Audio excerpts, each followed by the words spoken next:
Chapter 6. Hundreds of People.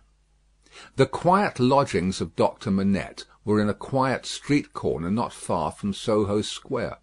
On the afternoon of a certain fine Sunday, when the waves of 4 months had rolled over the trial for treason, and carried it, as to the public interest and memory, far out to sea, Mr. Jarvis Lorry walked along the sunny streets, from Clerkenwell where he lived, on his way to dine with the doctor.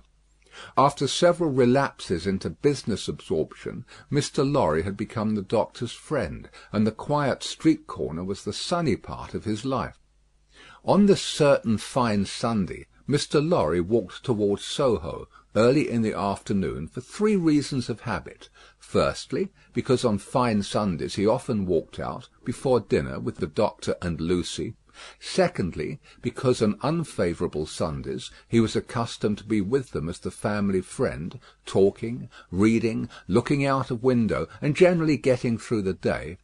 Thirdly, because he happened to have his own little shrewd doubts to solve, and knew how the ways of the doctor's household pointed to that time as a likely time for solving them. A quainter corner than the corner where the doctor lived was not to be found in London. There was no way through it, and the front windows of the doctor's lodgings commanded a pleasant little vista of street that had a congenial air of retirement on it. There were few buildings then, north of the Oxford Road, and forest trees flourished, and wild flowers grew, and the hawthorn blossomed in the now vanished fields. As a consequence, country airs circulated in Soho with vigorous freedom, instead of languishing into the parish like stray paupers without a settlement; and there was many a good south wall not far off, on which the peaches ripened in their season.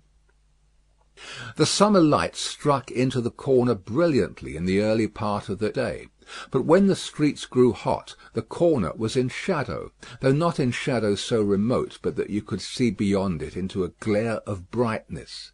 It was a cool spot, staid but cheerful, a wonderful place for echoes, and a very harbour from the raging streets. There ought to have been a tranquil bark in such an anchorage, and there was. The doctor occupied 2 floors of a large stiff house, where several callings purported to be pursued by day, but whereof little was audible any day, and which was shunned by all of them at night. In a building at the back, attainable by a courtyard, where a plane tree rustled its green leaves, church organs claimed to be made, and silver to be chased, and likewise gold to be beaten by some mysterious giant who had a golden arm starting out of the wall of the front hall, as if he had beaten himself precious, and menaced a similar conversion of all visitors.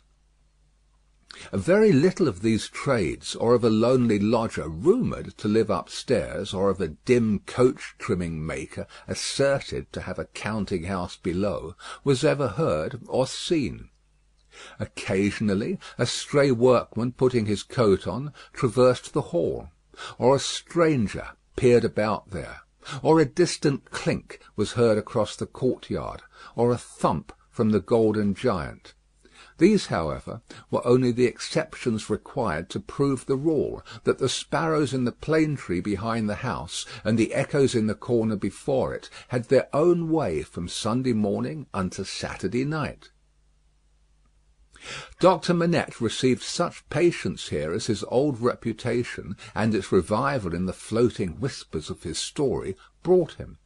His scientific knowledge, and his vigilance and skill in conducting ingenious experiments, brought him otherwise into moderate request, and he earned as much as he wanted. These things were within Mr. Jarvis Lorry's knowledge, thoughts, and notice, when he rang the door-bell of the tranquil house in the corner on the fine Sunday afternoon. Dr. Manette at home? Expected home. Miss Lucy at home? Expected home. Miss Pross at home? Possibly at home, but of a certainty impossible for handmaid to anticipate intentions of Miss Pross as to admission or denial of the fact. "As I am at home myself," said Miss Lorry, "I'll go upstairs." Although the doctor's daughter had known nothing of the country of her birth, she appeared to have innately derived from it that ability to make much of little means, which is one of its most useful and most agreeable characteristics. Simple as the furniture was, it was set off by so many little adornments, of no value but for their taste and fancy, that its effect was delightful. The disposition of everything in the rooms, from the largest object to the least, the arrangement of colours, the elegant variety and contrast obtained by thrift in trifles, by delicate hands, clear eyes, and good sense, were at once so pleasant in themselves and so expressive of their originator, that, as Mr. Lorry stood looking about him, the very chairs and tables seemed to ask him, with something of that peculiar expression which he knew so well by this time, whether he approved. There were 3 rooms on a floor, and the doors by which they communicated being put open, that the air might pass freely through them all, Mr. Lorry, smilingly observant of that fanciful resemblance which he detected all around him, walked from one to another. The first was the best room, and in it were Lucy's birds, and flowers, and books, and desk, and work-table, and box of water-colours. The second was the doctor's consulting room, used also as the dining room. The third, changingly speckled by the rustle of the plane tree in the yard, was the doctor's bedroom, and there, in a corner, stood the disused shoemaker's bench and tray of tools, much as it had stood on the 5th floor of the dismal house by the wine-shop in the suburb of Saint Antoine in Paris. "I wonder," said Mr. Lorry, pausing in his looking about, "that he keeps that reminder of his sufferings about him." "And why wonder at that?" was the abrupt inquiry that made him start. It proceeded from Miss Pross, the wild red woman, strong of hand, whose acquaintance he had first made at the Royal George Hotel at Dover, and had since improved. "I should have thought," Mr. Lorry began. "Pooh! You'd have thought," said Miss Pross. Mr. Lorry left off. "How do you do?" inquired that lady then, sharply, and yet as if to express that she bore him no malice. "I am pretty well, I thank you," answered Mr. Lorry, with meekness. "How are you?" "Nothing to boast of," said Miss Pross. "Indeed?" "Ah, indeed," said Miss Pross. "I am very much put out about my ladybird." "Indeed?" "For gracious sake, say something else besides 'indeed,' or you'll fidget me to death," said Miss Pross, whose character, dissociated from stature, was shortness. "Really, then," said Mr. Lorry, as an amendment. "Really is bad enough," returned Miss Pross, "but better. Yes, I'm very much put out." "May I ask the cause?" "I don't want dozens of people who are not at all worthy of Ladybird to come here looking after her," said Miss Pross. "Do dozens come here for that purpose?" "Hundreds," said Miss Pross. It was characteristic of this lady, as of some other people before her time and since, that whenever her original proposition was questioned, she exaggerated it. "Dear me," said Mr. Lorry, as the safest remark he could think of, "I have lived with the darling, or the darling has lived with me and paid me for it, which she certainly should never have done. You may take your affidavit if I could have afforded to keep either myself or her for nothing since she was 10 years old, and it's really very hard," said Miss Pross. Not seeing with precision what was very hard, Mr. Lorry shook his head, using that important part of himself as a sort of fairy cloak that would fit anything. "All sorts of people who are not in the least degree worthy of the pet are always turning up," said Miss Pross. "When you began it—" "I began it, Miss Pross." "Didn't you, who brought her father to life?" "Oh, if that was the beginning of it," said Mr. Lorry. "It wasn't ending it, I suppose. I say, when you begin it, it was hard enough. Not that I have any fault to find with Dr. Manette, except that he is not worthy of such a daughter, which is no imputation on him, for it was not to be expected that anybody should be under any circumstances. But it really is doubly and trebly hard to have crowds and multitudes of people turning up after him, if I could have forgiven him, to take Ladybird's affections away from me." Mr. Lorry knew Miss Pross to be very jealous, but he also knew her by this time to be, beneath the surface of her eccentricity, one of those unselfish creatures, found only among women, who will, for pure love and admiration, bind themselves, willing slaves, to youth when they have lost it, to beauty that they never had, to accomplishments that they were never fortunate enough to gain, to bright hopes that never shone upon their own sombre lives. He knew enough of the world to know that there is nothing in it better than the faithful service of the heart, so rendered and so free from any mercenary taint. He had such an exalted respect for it, that in the retributive arrangements made by his own mind, we all make such arrangements, more or less, he stationed Miss Pross much nearer to the lower angels than many ladies immeasurably better got up, both by nature and art, who had balances at Tellson's. "There never was nor will be but one man worthy of Ladybird," said Miss Pross, "and that was my brother Solomon, if he hadn't made a mistake in life." Here again Mr. Lorry's enquiries into Miss Pross's personal history had established the fact that her brother Solomon was a heartless scoundrel who had stripped her of everything she possessed as a stake to speculate with, and had abandoned her in her poverty for evermore, with no touch of compunction. Miss Pross's fidelity of belief in Solomon, deducting a mere trifle for this slight mistake, was quite a serious matter with Mr. Lorry, and had its weight in his good opinion of her. "As we happen to be alone for the moment, and are both people of business," he said, when they had got back to the drawing-room, and had sat down there in friendly relations, "let me ask you, does the doctor, in talking with Lucy, never refer to the shoemaking time yet?" "Never." "And yet keeps that bench and those tools beside him?" "Ah," returned Miss Pross, shaking her head, "but I don't say he don't refer to it within himself." "Do you believe that he thinks of it much?" "I do," said Miss Pross. "Do you imagine—" Mr. Lorry had begun, when Miss Pross took him up short, with "Never imagine anything. Have no imagination at all." "I stand corrected. Do you suppose— you go so far as to suppose sometimes?" "Now and then," said Miss Pross. "Do you suppose," Mr. Lorry went on, with a laughing twinkle in his bright eye, as it looked kindly at her, "that Doctor Manette has any theory of his own, preserved through all those years, relative to the cause of his being so oppressed, perhaps even to the name of his oppressor?" "I don't suppose anything about it but what Ladybird tells me, and that is, that she thinks he has." "Now, don't be angry at my asking all these questions, because I am a mere dull man of business, and you are a woman of business." "Dull?" Miss Pross inquired, with placidity. Rather wishing his modest adjective away, Mr. Lorry replied, No, surely not. To return to business, is it not remarkable that Doctor Manette, unquestionably innocent of any crime, as we are all well assured he is, should never touch upon that question?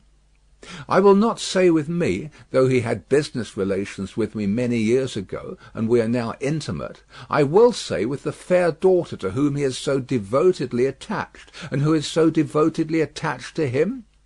Believe me, Miss Pross, I don't approach the topic with you out of curiosity, but out of zealous interest."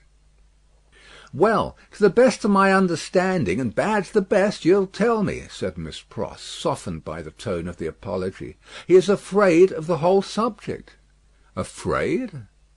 "It's plain enough, I should think, why he may be. It's a dreadful remembrance. Besides that, his loss of himself grew out of it. Not knowing how he lost himself, or how he recovered himself, he may never feel certain of not losing himself again.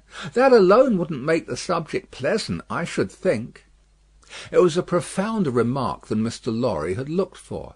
"True," said he, "and fearful to reflect upon. Yet a doubt lurks in my mind, Miss Pross, whether it is good for Doctor Manette to have that suppression always shut up within him. Indeed, it is this doubt, and the uneasiness it sometimes causes me, that has led me to our present confidence." "Can't be helped," said Miss Pross, shaking her head. "Touch that string, and he instantly changes for the worse. Better leave it alone. In short, must leave it alone, like or no like. Sometimes he gets up in the dead of the night, and will be heard, by us overhead here, walking up and down in his room. Ladybird has learnt to know then that his mind is walking up and down in his old prison. She hurries to him, and they go on together, walking up and down, until he is composed. But he never says a word of the true reason of his restlessness to her, and she finds it best not to hint at it to him. In silence they go walking up and down together, till her love and company have brought him to himself." Notwithstanding Miss Pross's denial of her own imagination, there was a perception of the pain of being monotonously haunted by one sad idea in her repetition of the phrase "walking up and down," which testified to her possessing such a thing.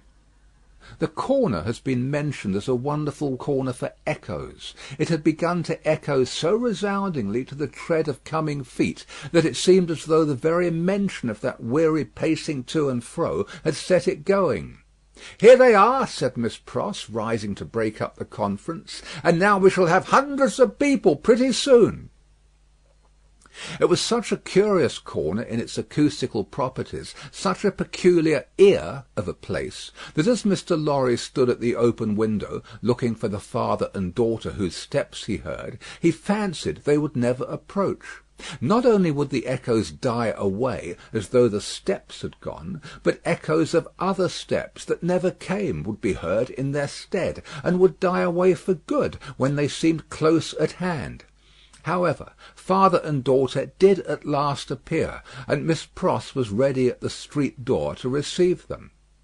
Miss Pross was a pleasant sight, albeit wild and red and grim, taking off her darling's bonnet when she came upstairs, and touching it up with the ends of her handkerchief, and blowing the dust off it, and folding her mantle ready for laying by, and smoothing her rich hair with as much pride as she could possibly have taken in her own hair, if she had been the vainest and handsomest of women. Her darling was a pleasant sight too, embracing her and thanking her, and protesting against her taking so much trouble for her, which last she only dared to do playfully, or Miss Pross, sorely hurt, would have retired to her own chamber and cried. The doctor was a pleasant sight too, looking on at them, and telling Miss Pross how she spoilt Lucy, in accents and with eyes that had as much spoiling in them as Miss Pross had, and would have had more if it were possible. Mr. Lorry was a pleasant sight too, beaming at all this in his little wig, and thanking his bachelor stars for having lighted him in his declining years to a home. But no hundreds of people came to see the sights, and Mr. Lorry looked in vain for the fulfilment of Miss Pross's prediction. Dinner time, and still no hundreds of people. In the arrangements of the little household, Miss Pross took charge of the lower regions, and always acquitted herself marvellously. Her dinners, of a very modest quality, were so well cooked, and so well served, and so neat in their contrivances, half English and half French, that nothing could be better.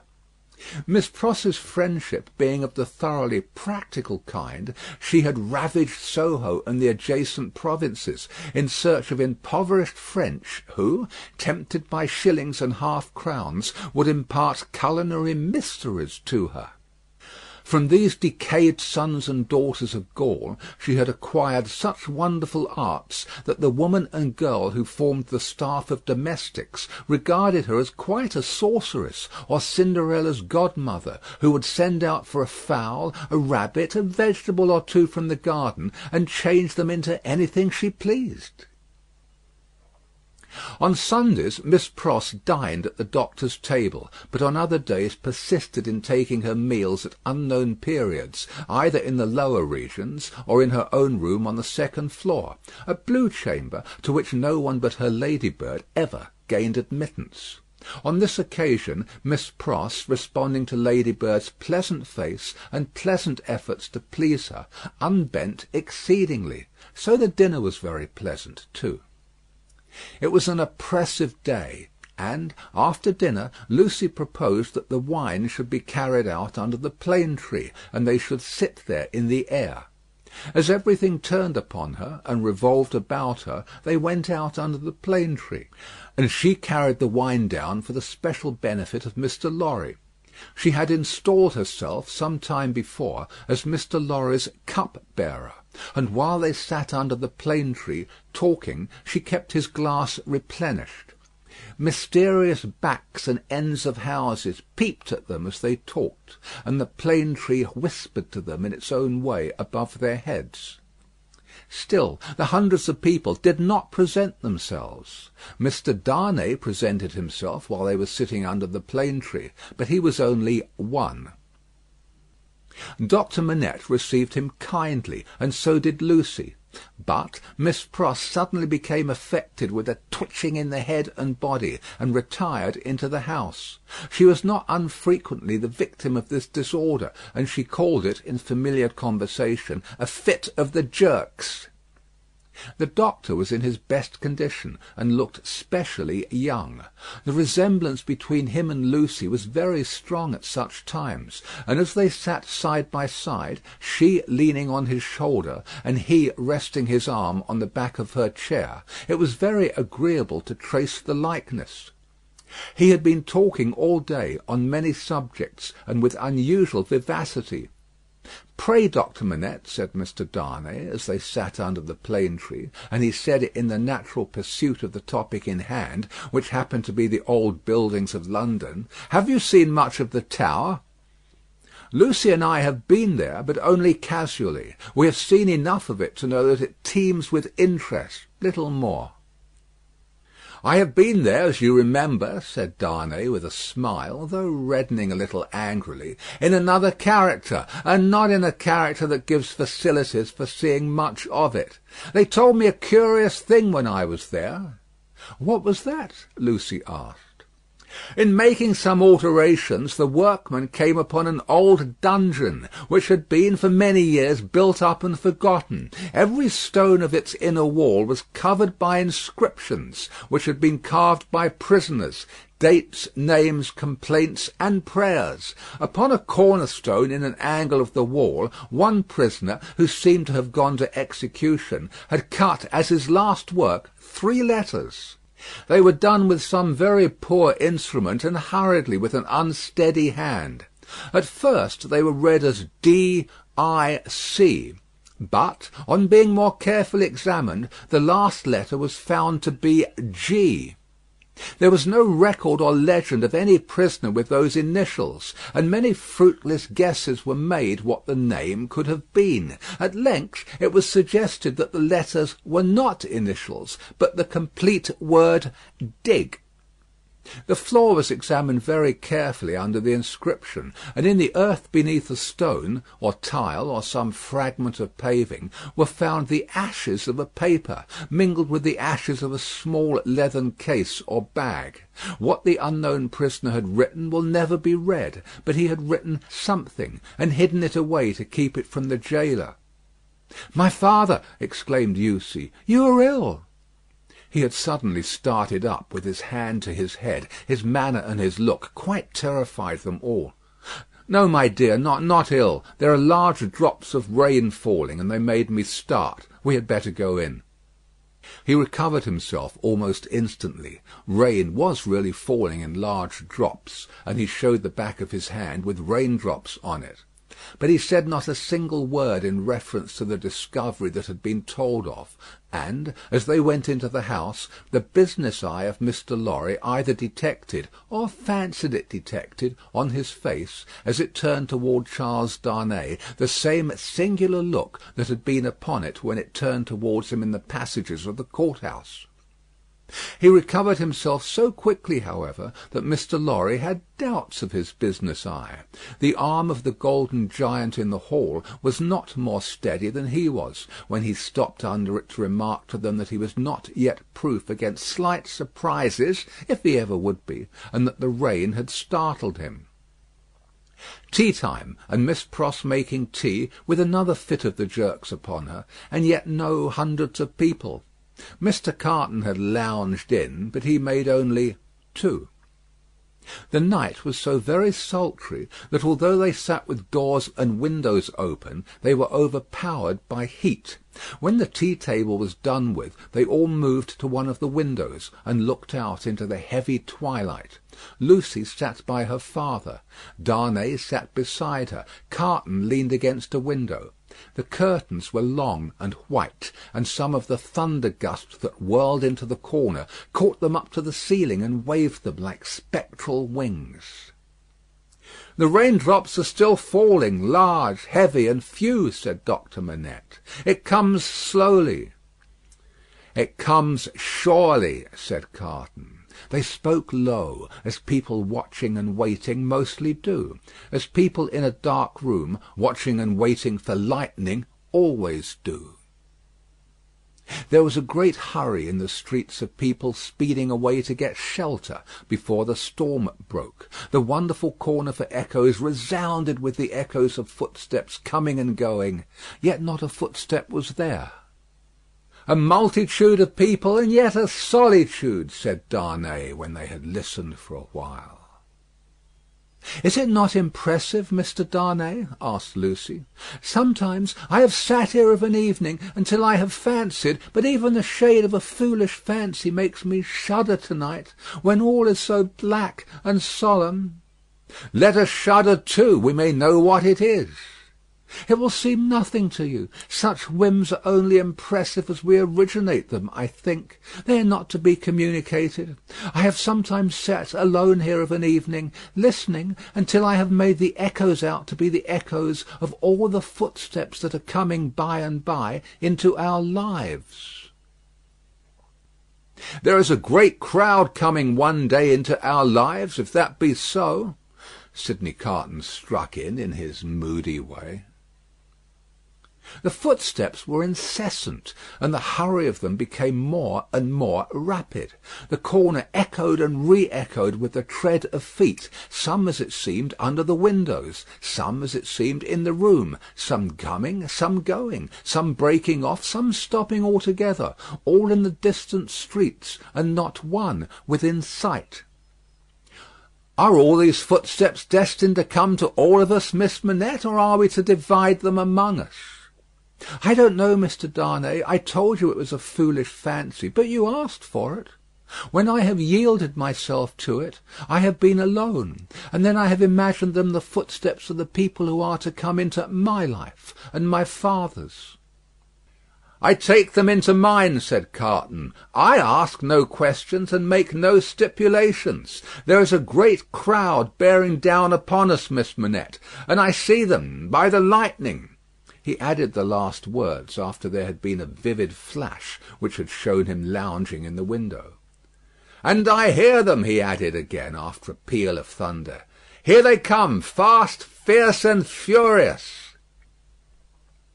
It was the rush and roar of rain that he typified, and it stopped him, for no voice could be heard in it.